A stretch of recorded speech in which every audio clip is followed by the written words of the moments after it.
I'm very happy to announce Marcin Radejczyk. He works with art, with bodies, with photography, and with generative AI. Well, from chronophotography to generative AI, the subjects of Edward Muybridge's photographies come a long way. Edward Muybridge's, you might have seen a picture, these very old photos of a horse running, like this photo series. I think you will know what I mean. He's part, or he will tell you more about the solid flesh collectives that brings them to life again, and they fuse fitness, culture, the so-called high art, and AI and technology together in this new project. So, give it a big round of applause for the next talk, Hacking Victorian Bodies from Grid to Vector Space. Have fun. Thank you. I'm going to start with trigger warnings. You don't want to skip them. Flashing images, contorted AI bodies, nudity, but very old one, 19th century, and solid flesh. Yes, so I'd like to talk to you a bit about my artistic research into the theme of AI mediated body representation. And I'm going to start a long time ago with Muybridge. It's a data set that I was obsessed with for quite some time because it's so weird. These images have a striking aesthetic quality, and the story of how they got to be made is very interesting because they were made in between 1884 and 85. And they were first of its kind, like a comprehensive study of the ways human body is moving from through space and time. And it's very surprising that the author managed to create these images because of the strict moral codes of the times he was embedded in. To create this work of art, he had to frame it as a explicitly scientific endeavor. And he was claiming that all the images are created just for the purposes of furthering medical research. So he managed to quantize the body in these ways, which are interesting. There's like a very intense gender divide in this data set. Women were represented mainly doing domestic chores and some imaginative scenes as this one. Drinking tea in the nude. Men were more doing physical exercises and physical labor. This is our Muybridge himself. He liked to pose for his series also. He was an eccentric guy. More on the gender divide. So I wanted to work with this data set when I started to think about using AI to animate images, because he was the first one to solidify movement and to capture the still frames of the human body, and I wanted to reverse that process to make it fluid and a bit mysterious again. But the first problem was that all these images were treated as pornography in the terms of the closed source commercial software I was trying to use. All of them were flagging the software, the inputs as strictly pornographic. So I had to switch tools, and I learned about Comfy UI, which is an interface to work with generative AI. And with the Solid Flesh Collective, we created this first work.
So this would be a technical diagram, I mean, sort of the work.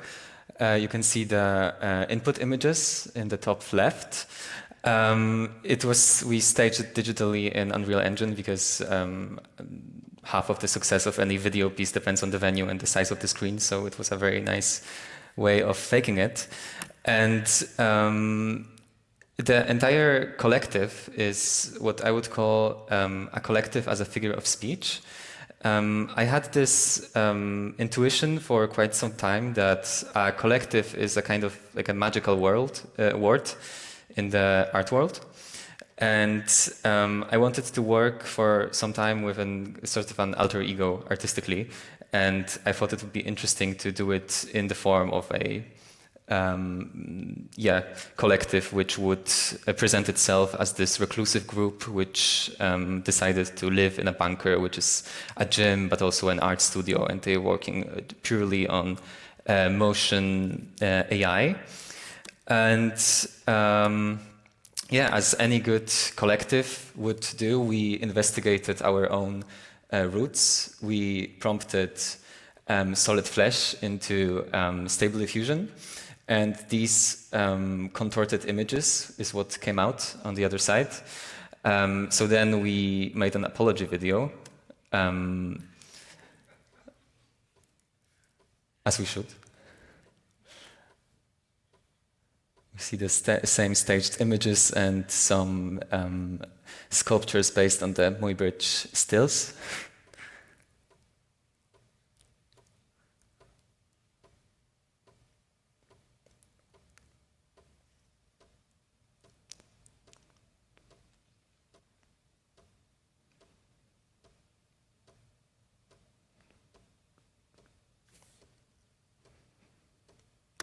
This made us think of what Susan Sontag once said about photography, how it's a very violent act to take a picture of somebody because it's like pulling the trigger. The language is the same as the military language.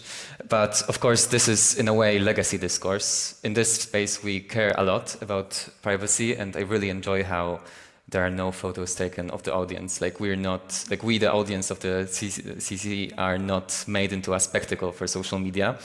But in everyday life, I think nobody cares for most of the time. But to think about these specific qualities of the prompted bodies, which we prompt into a short existence, I started to call them vector bodies. I think vector bodies always exist in a vector space of possibilities between different characteristics and different possibilities. I have some notes on that, like my assumptions. I think vector bodies often tend either towards body horror or regressive beauty standards. With open source models, we more often get the sixth finger or like an additional limb, which is interesting but often repulsive for the audiences. Which is interesting because historically it was also the case for Edward Muybridge's photographic studies. His photos were also considered repulsive for the contemporary audiences because people just found the bodies frozen in time super unnatural, and they were against that. So you could ask whether we will get used to the image of the human body, which is more morphed and more hybridic. But I don't think that will happen because the commercial models that are more widely available tend towards some kind of exaggerated perfection. A second thing that the vector body carries with it is a kind of Victorian moral norm. It is strikingly similar, the discourse that happened in the 19th century and the terms and conditions and user guidelines, which, for example, Adobe puts out. Another interesting feature is potential for extreme inclusivity. By this, I mean it's the first time when we can create representations which are as diverse as we can imagine them, and as the training data allows us to. Of course, this could be used for malicious purposes, but there is, for me, an interesting potential in having a universal approach in generating images.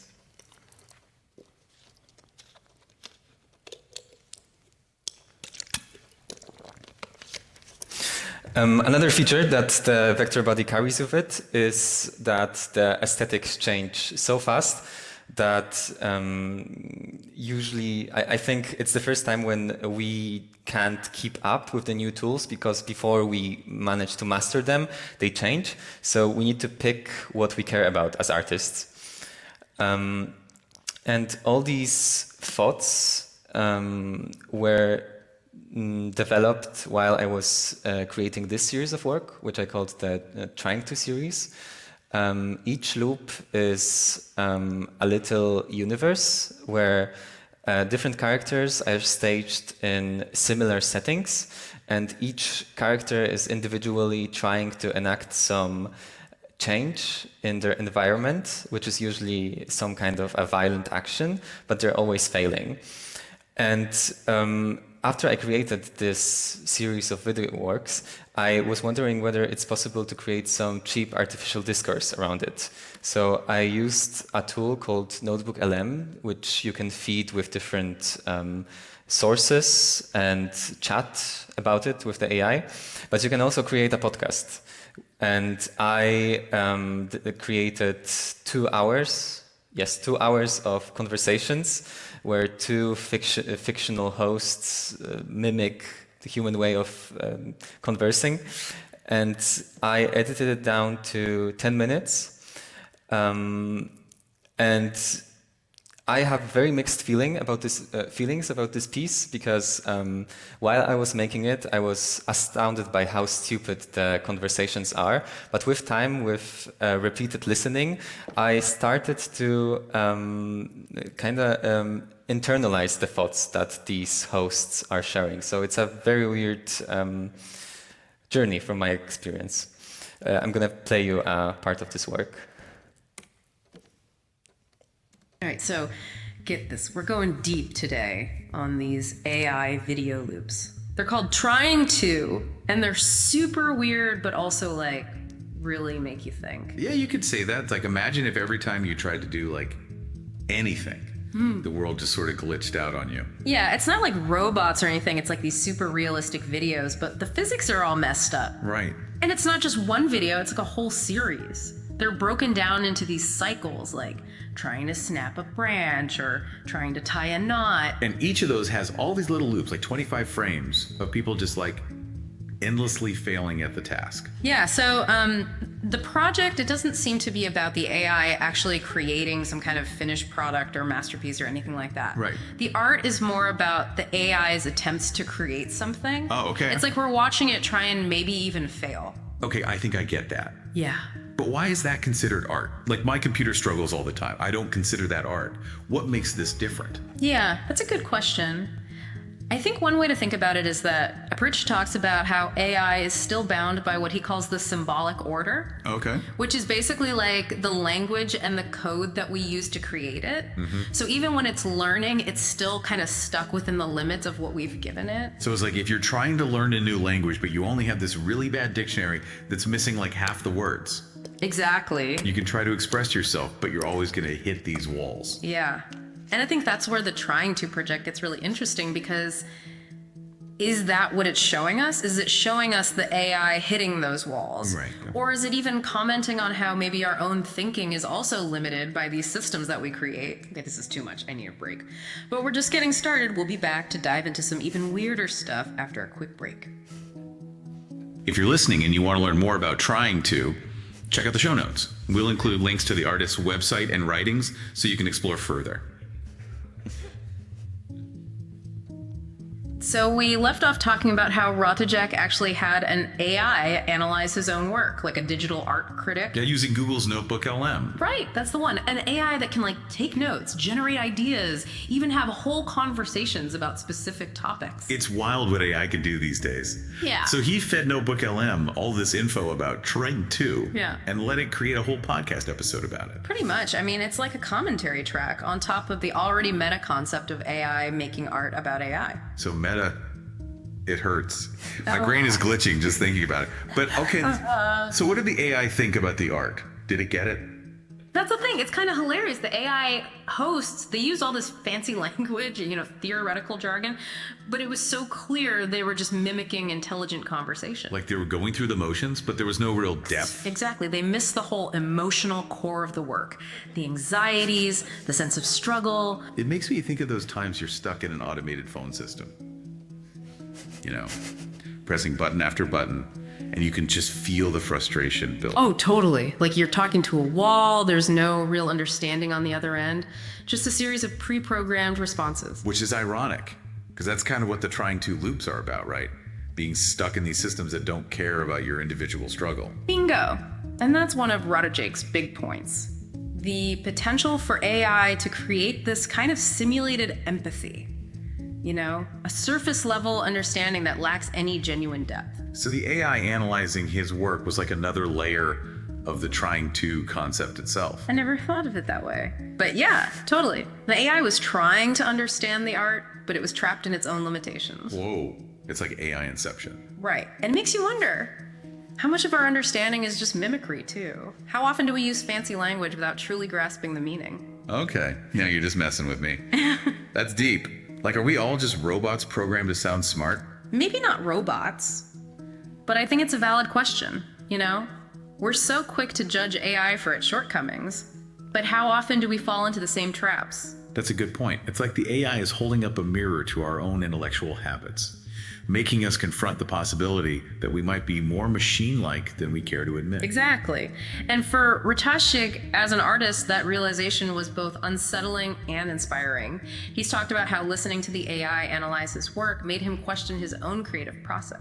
It feels like we've been unpacking all these layers of meaning, and I'm curious what Bruno Schulz might add to this. His writing often has this element of the absurd, these attempts to impose order on a world that just refuses to cooperate. Schultz's work definitely taps into that struggle between control and chaos, which I think we see very much present in Trying To. Think about that story where his father is trying to create this new generation of beings in the image and semblance of a mannequin. It's comical, but also unsettling, this desire to remake the world. Here's a fragment of the book, brilliantly read by our colleague. Our creation shall not be the heroes of romances in many volumes. Their role shall be brief, concise, their characters having no further plans. Often, we shall take it upon ourselves to summon them to life for but a moment, in the service of a single gesture or word. We freely admit that we place no emphasis on the permanence or solidity of the workmanship. Our handiwork will be provisional, as it were, intended for a single occasion. If they are to be people, for example, then we shall give them but one side of a face, one arm, and one leg, namely the one that is required in their role. It would be pedantic to worry about the other leg not coming into play. At the back, they might be patched with canvas or whitewashed. With this proud motto, we announce our intentions. For every gesture, another actor. Elia in the service of each word, each action, we shall summon another character to life. Such is our taste. In a word, my father concluded, we want to create mankind a second time, in the image and semblance of a mannequin. I really love this last quote that they used, because it comes from Bruno Schulz, who was a Polish Jewish writer. He was mainly writing in the 1930s and 40s. And I've been working with this text for quite some time. I mean, I used it in the past, but it strikingly, it seems like he's describing the exact situation we are dealing with at the moment, like in terms of these prompted bodies. It's super weird that it fits so well.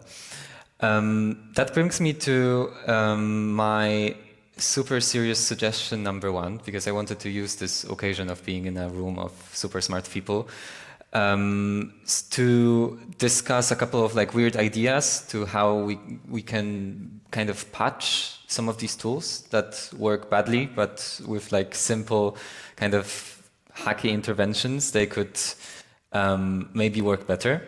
So collaborative censorship sounds very weird, but I mean, of course, there is some need for like moderation online and with tools. That's for sure.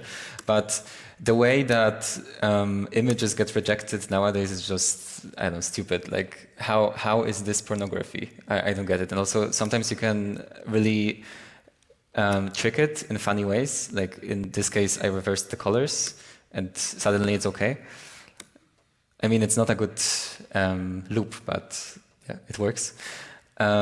Similarly, I couldn't share these one of the loops on TikTok because it's not eligible for reasons of it's shocking. Of course, you can submit an appeal, but it doesn't really do anything. But in art, there's always been some kind of censorship. And I mean, we've been okay with it. You could kind of negotiate in different contexts. Like when Michelangelo painted the Sistine Chapel, after he died, they hired a different painter to cover up some of the nudity.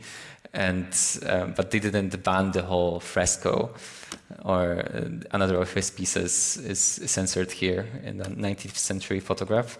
I tried to edit it with the generative fill in Photoshop, but that's not allowed. I mean, of course. But there's something about the fig leaf that seems more obscene than the lack of it, at least in case of these things. So I think if we could find a way to bring negotiation and contextualization back into the discussion, it would be extremely interesting. Viennese museums tried to publish some of artworks on OnlyFans, but then, ironically, they were banned from promoting this idea because it's OnlyFans, so it didn't really work. This brings us back to the Victorian morality, and I have a nice example here. This is a painting which was, it's from 1874-7, which is around the time Muybridge was working, and this. I mean, I would never guess it could be controversial. It's not interesting, but I wouldn't. Yeah, we see here an artist working from a live model, but a critic writing for the New York Times argued that the artist displayed no conception of where to stop or how to hint at a horrible thing, if it must be said, or what the limits are between the beauty of the nude and indecency of the naked. And they listed out some of the other qualities of the painting which were unacceptable. The realism, and especially the clothing on the chair, that's striking. Like the problem was that the presence of the clothes on the chair suggests that the model had to strip, so she's not like a goddess, she's a person, which was problematic. But it's really similar to how Adobe structures their terms of usage. Like there's this line, pornographic material or explicit nudity is forbidden, which means explicit nudity, as far as I checked, it means it's nudity that is not artistic. So they also threaten you that they're checking what you're doing. A different quick fix would be something I mentioned before, which would be a universal people prompter.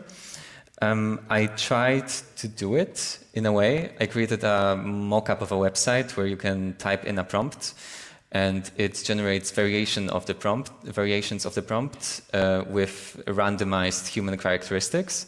I made this because to create the Trying To series, I needed to have different prompts, because if you just say person, it generates a white guy around 40. So I tried first to randomize them with ChatGPT, but that's kind of inefficient. It's a waste of resources to do that.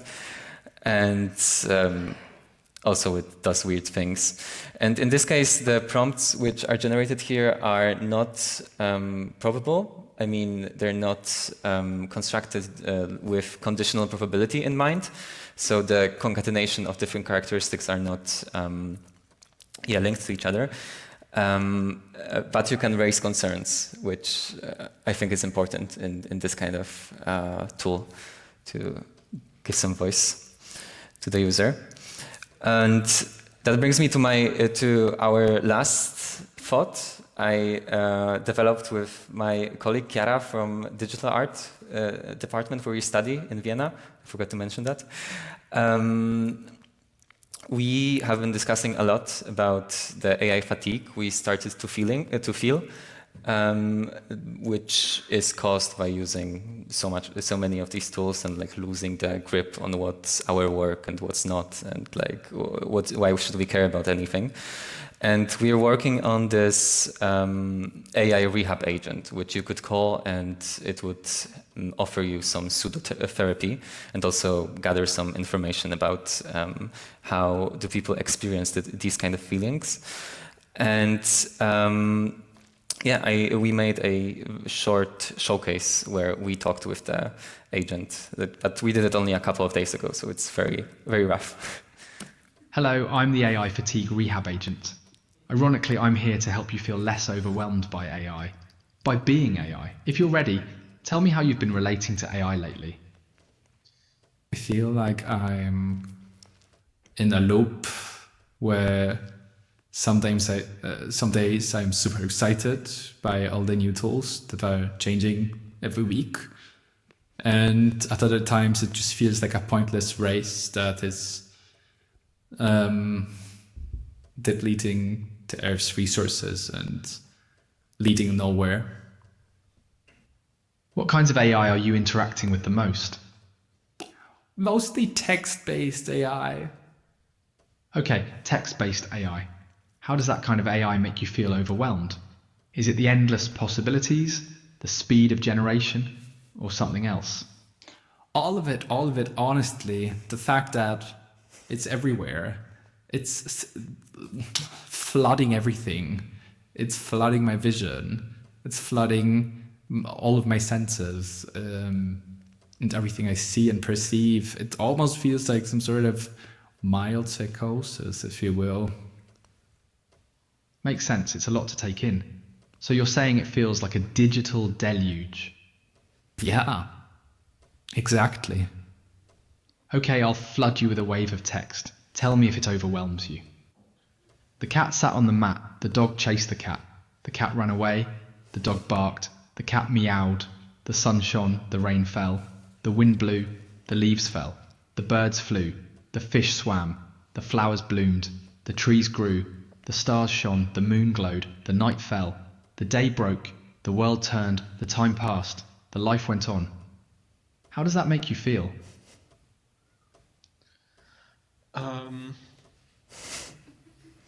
Thank you.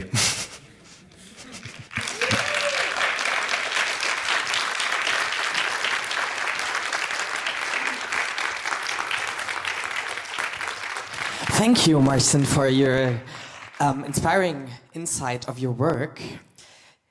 Now we come to a Q&A. So if you have questions, go to the microphones. And, we already have a first question. So yeah, please, microphone 2. Hey, hello. Thank you for the talk. My question is, why did you choose the Victorian frame, like in this title of Victorian bodies? Well, I think there are interesting parallels in ways these problems of problematic images were dealt with in Victorian times, and I think we see a return to this kind of Victorian morality. And we're at a similar moment where back then they were able to see the human body represented in a completely new way. And again, that happens. I mean, it happened already, but it's something new again. So this is why the parallel seemed interesting to me. Thank you very much. There is a question from the internet. Yeah, you mentioned how in the beginning those closed source models flagged your prompts as pornography. What model did you end up using for your work in the end? Did you train your own model? Did you use a pre-built one? Oh no, I forgot to mention that. It's way beyond my competences to train my own model. For the Muybridge work, it was animative, and for this series, it's Mochi. Thank you. So I have a question. I, at the moment, or especially in the last few months, I encountered by fellow artists a lot of harsh criticism of AI in art, and especially generative AI in art. Have you also encountered this in your work, or how is your point on this? Or yeah, of course, we're having these discussions, and also at the department I study at, like where we talk about these things a lot. Of course, some people say there are ethical problems with the data sets and with the way that the models are using up the resources, which is also mentioned in the pieces. But I don't think not engaging. I think not engaging with the technology is not an option. In a way, like I think we would be missing out on something very important happening in the world. So, yeah, that would be my take. yeah, thanks. And advancing on that thought, maybe you used some artwork that is already quite some decades old.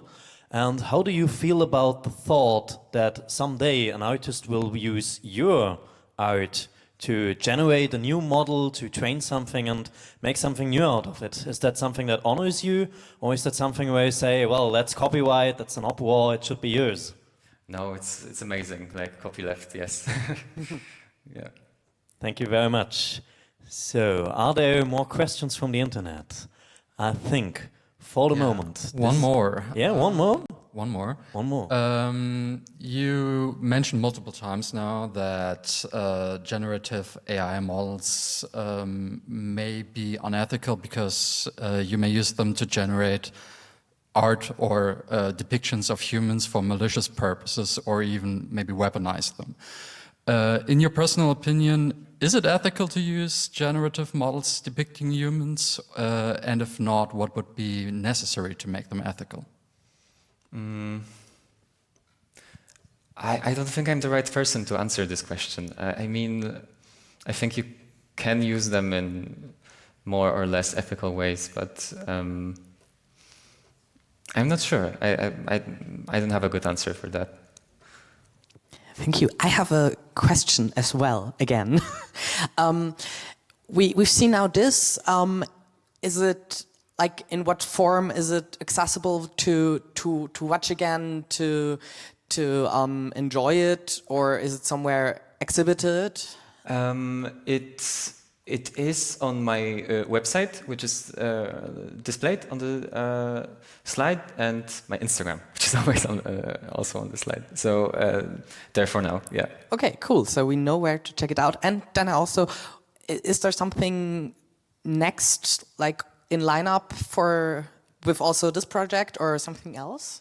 I'm super excited about this AI fatigue at therapy agent. I think it's something I also need on a personal level. So we're going to be cooking it with Chiara very soon.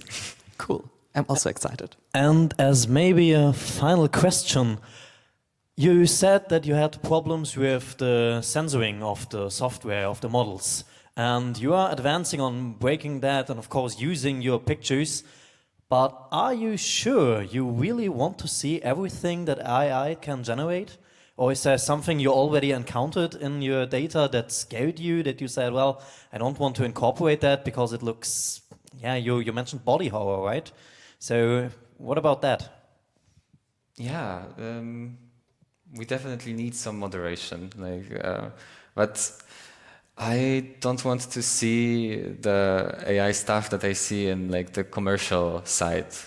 Also, like it's terrible most of the time. So, I mean, it's a wider issue, not only body horror. Yeah.